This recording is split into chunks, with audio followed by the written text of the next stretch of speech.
আসসালামু আলাইকুম। Hello everyone, সবাই কেমন আছেন? আশা করতেছি সবাই ভালো আছেন।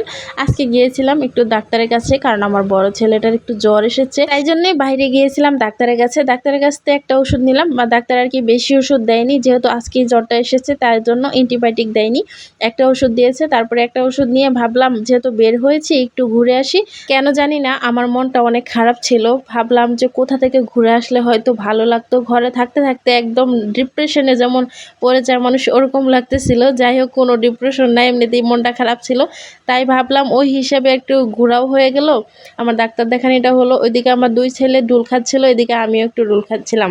অনেক মানুষ মনে করে ঘুরতে গেলে হয়তো অনেক টাকা পয়সার প্রয়োজন এবং কি সময় নষ্ট হয়। একটা কথা কি জানেন, এখনকার বয়সে যেই জিনিসটা আপনার মন চাচ্ছে, আপনার যখন 30 বছর বয়স হয়ে যাবে তখনকার এই জিনিসটা মন চাইবে না। তখন আপনার কাছে অনেক টাকা পয়সা থাকবে, অনেক সময় থাকবে, আপনি বসে থাকতে থাকতে বোর হয়ে যাবেন, তারপরেও ইচ্ছে করবে না একটু বের হই কিংবা একটু হাঁটি।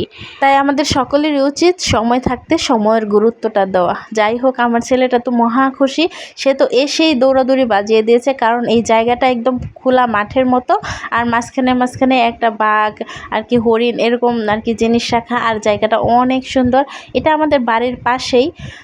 আগে ছিল 20 টাকা টিকিট নিত, এখন 50 টাকা করেছে, কারণ এখন মানুষ যাওয়া আসাটা অনেক বেশি হয় আর কি, অনেক ভিড় হয়ে যায়। আমরা একটু বিকাল বিকাল গিয়েছিলাম, আর সন্ধ্যার দিকে তো অনেক মানুষ হয়ে যায়। আর এদিকে দেখেন ছোট্ট গাছে কত আম ধরে রয়েছে, এটা হয়তো 12 মাসি আম, আর অনেক গাছগাছালি লাগানো, অনেক সুন্দর জায়গাটা, সবাই এখানে ঘুরতে আসে। আর এটা হচ্ছে পার্ক, ওই জায়গাটারই পার্ক আর কি। আর যে প্রথম যে ভিউটা দেখালাম সেটা হচ্ছে নদীর মতো আর কি, পানি উঠেছে, তাই সবাই নৌকা দিয়ে ঘুরতে যাচ্ছে। ওই জায়গাটা আরও বেশি সুন্দর, ওখানে দাঁড়ালে একদম পুরো শরীর ঠান্ডা একদম হয়ে যায়। যাই হোক, কেউ যদি এখানে আসতে চান আসতে পারেন, কারণ এটা চৌরাস্তা থেকে খুবই কাছে। চৌরাস্তা থেকে আপনার টাঙ্গাইল রুটে আসলেই, ইসলামপুর রুটে আর কি, নাওজুর ইসলামপুর রুটে আসলেই এই ভাঙা ব্রিজ, এই জায়গাটার নাম ভাঙা ব্রিজ।